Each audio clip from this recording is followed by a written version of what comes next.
Ghotki assistant commissioner Ghotki Naveed Ali Khokhar की अगवाणी में योम इस्तेहसाल कश्मीर के मौके ते रैली कढी वई। रैली असिस्टेंट कमिश्नर ऑफिस का प्रेस क्लब ताईं कढी वई। रैली में Mukhtiar car Ghotki, Shahid Hussain Dayo, accountant officer municipal committee Ghotki, Syed Mir Mohammad Shah, तालके अस्पताल JMS डॉक्टर सर्वानंद, तालके एजुकेशन ऑफिसर सैयद अब्दुल जब्बार शाह, मोहम्मद बख्शार पाणी, आफ्ताब अहमद भुट्टो, पंजल मीराणी, शकील कलवड़, सैयद शकील शाह समेत सभिनी सरकारी खातनि जे ऑफिसरनि, मुख़्तलिफ़ स्कूलनि जे शागिर्दनि ऐं शहरनि वॾे अंग में शिरकत कई। इन मौके ते रैली खे ख़िताब कंदे असिस्टेंट कमिश्नर घोटकी नवीद अली खोखर चयो त योम इस्तेहसाल कश्मीर जो ॾींहुं मल्हाइण जो मक़सदु आलमी बिरादरी, गॾियल क़ौमुनि, आलमी इंसानी हक़नि जी तंज़ीमुनि ऐं ॿियनि खे कश्मीर में पार्टी ज़ुल्मनि जो नोटिस वठण ऐं कश्मीरी अवाम ते थींदड़ ज़ुल्मनि खे रोकण जी ज़िम्मेवारी खां आगाह करणु आहे। कश्मीरी अवाम ते ज़ुल्म बंदि थियणु घुरिजे। हुन चयो त कश्मीरी अवाम पंहिंजे ख़ुदमुख़्तियारी जे हक़ में हासिलात लाइ ॾिघे अरिसे खां जदोजहद करे रहिया आहिनि।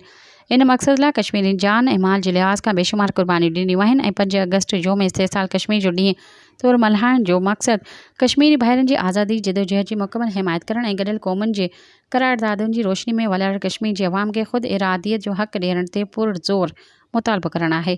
सब्सक्राइब कयो अवामी न्यूज़ HD खे ऐं ताज़ा तरीन ख़बरुनि लाइ ॾिसंदा रहो अवामी न्यूज़ HD।